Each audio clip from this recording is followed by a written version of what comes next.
I want you to think about how many pieces of content you created in the last month. Instagram posts, stories, reels, maybe some TikToks, emails, a podcast episode or two. Add it all up. Now I want you to think about how many of those pieces of content directly led to someone joining your email list or buying your course. If you don't know the answer, or the answer is not many, then what I'm about to say might change the way you think about your entire content strategy. You don't need more content. You probably already have enough. What you need is a traffic system, a way to get the right people to the right place at the right time, so that the content and the offers you already created can actually do their job. Today, I'm breaking down exactly what a traffic system looks like, why it's different from just posting more, and how to start building one, even if you've been stuck on the content treadmill for years. Let's go. If you listened to last week's episode number 341, Stop Doing Five-Figure Things If You Want a Six-Figure Courses Business, we talked about 4 habits that keep course creators stuck. And one of those was what I call random acts of content. Posting whenever inspiration strikes, trying to be on every platform, and then going quiet when life gets busy. Today, I want to go deeper on that because I think the content conversation is probably one of the most misunderstood things in this industry. And I think a lot of you are exhausting yourselves trying to be an influencer for no reason at all. So tell me if this sounds familiar. You've been told by every marketing guru on the internet that you need to show up consistently, post every day, be visible, create constant value. And so you do. You spend hours every week creating posts, writing captions, filming reels, maybe even batching, like we talked about last week. And some of it goes okay. You get some likes, a few comments. Maybe a reel goes a little bit viral and it gets you a spike in followers, and that feels good. But when you look at your email list, it hasn't really grown. You look at your course sales, and they're still only happening during your launch week. Or maybe they're not even happening during your launch week. You look at your bank account, and it does not reflect the amount of work you're putting into showing up online. And you think, maybe I just need to create more, better content, more consistent content. Maybe I should add another platform. But what if that's not the problem at all? What if the content you already have is perfectly fine? And the thing that's actually missing is a system to turn that content into leads, and those leads into customers. That's what we're talking about today. Not more content, a traffic system. And I promise you, once you understand this difference, it's going to change everything for you. Okay, let's start with something that might be a little bit uncomfortable to hear. If you're spending most of your working hours creating content for social media, and I mean the bulk of your time, I need you to ask yourself a really honest question. What is that content actually doing for your business? Because here's the thing nobody likes to talk about. Social media is rented land. You don't own your Instagram following. You don't own your TikTok audience. The algorithm decides who sees what, and on most platforms, only a fraction of your followers will even see your posts. So when you pour your heart and soul into creating content for a platform you don't control, and that content doesn't have a clear next step attached to it, like download my guide or join my email list, what you're really doing is just feeding the content monster. And the content monster is always hungry. It never says, that's enough, you can stop now. I've been there. I think most of us have. You get into this rhythm where it feels like if you stop posting, you'll become invisible. And so you keep going, you keep creating, you keep showing up, and it feels productive. But productive and profitable are not the same thing. The creators I work with who are actually scaling, they're not posting more than you. In a lot of cases, they're posting less. But every single piece of content they put out has a job. It's either building awareness with new people, deepening trust with warm audiences, or driving people to take a specific action. There's no content that just exists for the sake of existing or just for the sake of entertainment. So the first shift you want to make is this. Stop measuring your marketing by how much content you're producing and start measuring it by how many people are moving from your content onto your email list.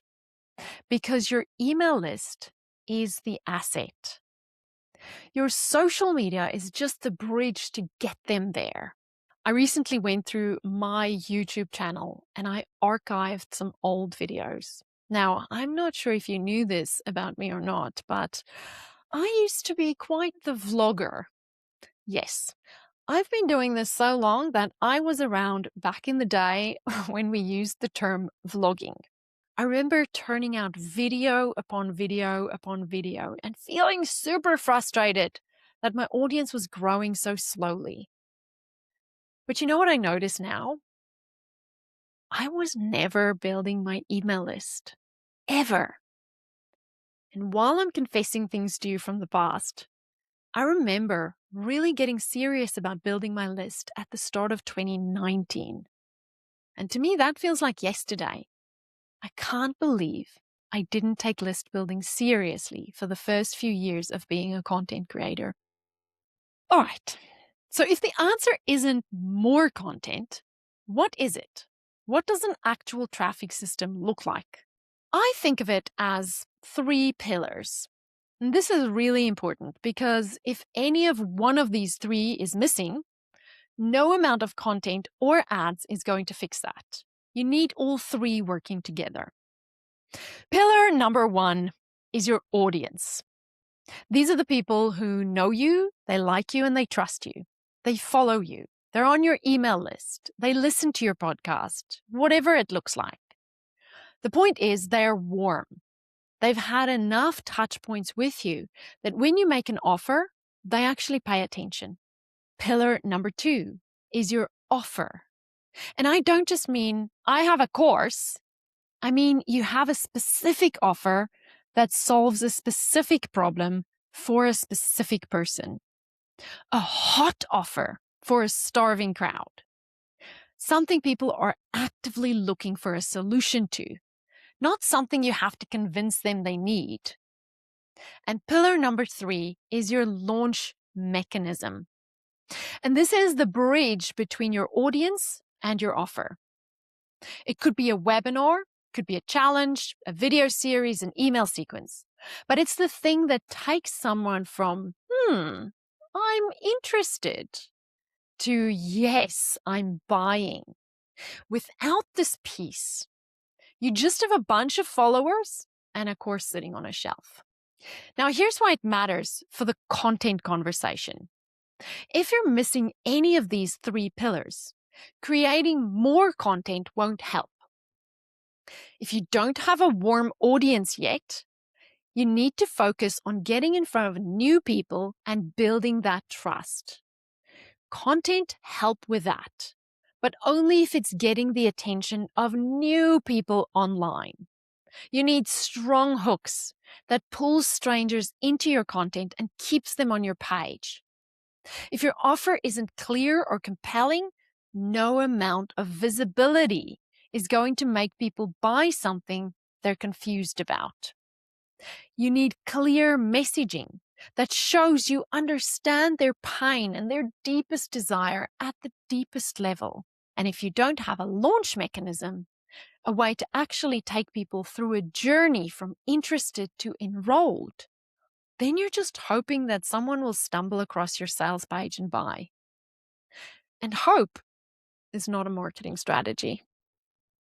You need to promote that webinar or that video series or the challenge or bootcamp everywhere. So before you go and create another month of content, I want you to ask yourself, which pillar am I actually missing? Because that's where your energy should go. I used to work with a client who had a huge YouTube following. And before she started working with us to run her ads, she was posting regularly and she created a really warm community. And over the course of a year, as we ran her ads, we saw her results get smaller and smaller over time. We couldn't figure out what was going on. Finally, after a lot of investigation, she told us that when she started working with us, she stopped posting on YouTube every week because she wanted a break and she hoped that ads would take over for her. Ugh, it doesn't work that way. Ads are great to supplement your audience building, but a lead that opted in from a paid ad will never be as warm as someone who came from your organic efforts. Okay, number 3. And this is where I really get excited because this is where my world, the ads world, meets the content world. One of the biggest misconceptions I hear from course creators is that running ads means creating a whole separate set of content. Like you've got your organic content over here, and then you need to go and create all these fancy ad creatives over there. No, that's not how this works. Here's what the smartest course creators are doing instead. They're looking at the content they've already posted, the stuff that got the most engagement, the most saves, the most comments, and they're putting a few dollars behind it. That's it. Take your best performing Instagram post and run it as an ad for $5 a day. Take a clip from your podcast that really resonated and add a few dollars and run it as a video views ad or an engagement ad. Take the email that got the highest click-through rate and turn it into a carousel post and drop it on Facebook and run a few dollars to it. You don't need to create new stuff. You need to amplify the stuff that's already proven it works. And here's what's so beautiful about this. When you turn your content that your warm audience already loved into ads, the algorithm uses that engagement data to find more people just like your best followers. So you're not just getting random eyeballs. You're getting people who are genuinely likely to be interested in what you do. And this is what I mean when I talk about a traffic system. It's not about doing more. It's about creating a loop where your best content keeps working for you. It keeps reaching new people, building trust and moving them forward on your email list without you having to create something new every single day. Even $5 or $10 a day on your best performing content can make a bigger difference than spending 10 extra hours a week creating new posts. I know that sounds wild, but I've seen it play out over and over again. And if you've been here a while, you know I love running engagement ads. They're the simple $5 a day ads where we just take our best performing social media content and we turn them into ads that goes to networking events on our behalf. What I mean by that is the ads get shown to people who otherwise wouldn't know about us. And when we create custom audiences, these people who engage with the ads, they can be captured on our email lists later on. Think about it. If you could spend $5 a day to reach millions more people who watch 10 seconds of a video you made, Would that be a good use of $5? Now, before you run off and start throwing money at ads, I can feel some of you getting excited here. I need to give you a really important warning. Ads are an accelerant. They're like pouring petrol on a fire. And that's amazing if your fire is burning nicely. But if your fire is a pile of wet wood, that won't light. All the petrol in the world is not going to help. In practical terms, what that means is your funnel needs work before you can scale it with ads. If your webinar doesn't convert to sales when you run it live, it won't convert when you run ads to it either. If your lead magnet attracts people who never open your emails, ads will just bring you more of the same.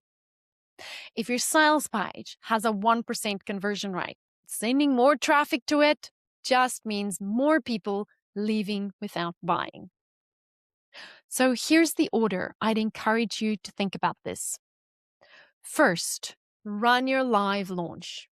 Do a live webinar or a live challenge or a live email sequence, whatever your launch mechanism is. Do it live, at least once or twice, so you can see the real numbers. How many people signed up? How many people showed up? How many people bought? Those numbers tell you whether the system works. And if the numbers aren't great, that's okay. That's the whole point. Now you know where the gaps are and you can fix them before you spend any money sending more people through that funnel. Think of your funnel as a bucket. If the bucket has holes in it, pouring more water in isn't the answer. You patch the holes first. Then you turn on the tap. Once you've validated that your live launch converts, that's when you start amplifying. That's when you add ads. Because now you're not guessing. You know that for every 100 people who see your webinar, X number buy. And that makes ads a math equation, not a gamble. If I had $1 for every time someone told me they want to run ads because last time they launched, they didn't make any sales and they believe that if they can get more people to see their offer, they would convert better. This is not true. If your offer doesn't convert to warm traffic, adding cold traffic is not going to magically make it convert. Okay, before I let you go, I want to make this really practical. If you're sitting there thinking, this all makes sense, but where do I actually start? Here's your homework. Step 1, go look at your content from the last 3 months. Find your top 5 performing posts, the ones that got the most engagement, the most saves, the most DMs. Screenshot them, save them somewhere. Those are your winners, and they're about to become the foundation of your traffic system.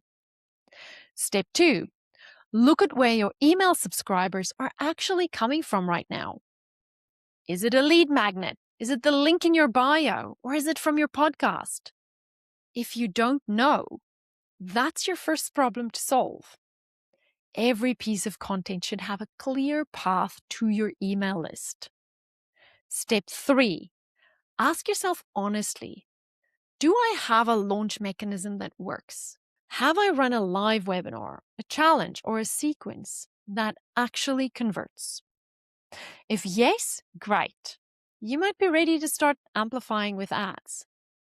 If no, that's your next priority before you think about scaling anything.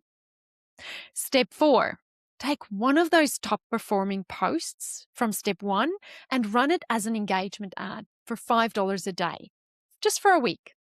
Just one. See what happens. See how many new people discover you. That little experiment will teach you more about traffic systems than 100 more Instagram posts ever could. So let's recap what we've covered today. You don't need more content. You really don't. What you need is a system that makes the content you already have work harder for you. That means shifting your focus from feeding the content monster to building something with real structure, an audience, a compelling offer, and a launch mechanism that bridges the two. It means using ads to amplify what's already working instead of burning out trying to create more and more from scratch. And it means validating your funnel before you try to scale it. because pouring traffic into a broken system just means losing money faster. This is resonating with you and you're thinking, okay, I'm ready to actually build this traffic system. This is exactly what we do inside Scale with Ads. Enrollment opens on March the 5th, and if you're on the waitlist, you'll get access to a special bonus that's only available to waitlist members. If you want to join us on the waitlist, go to thelaunchlounge.com/waitlist. And the link will also be in the show notes if you want to get on that list. And if you're enjoying this series, please hit follow or subscribe wherever you're listening. It's the best way to support the show, and it means that these episodes land in your feed automatically. Next week, we're continuing this growth and scaling series with episode 343, how to get out of the one-on-one trap and into a scalable offer. If you're currently trading your time for money and wondering how to make the shift into something more leveraged, that one is for you. I'll see you there.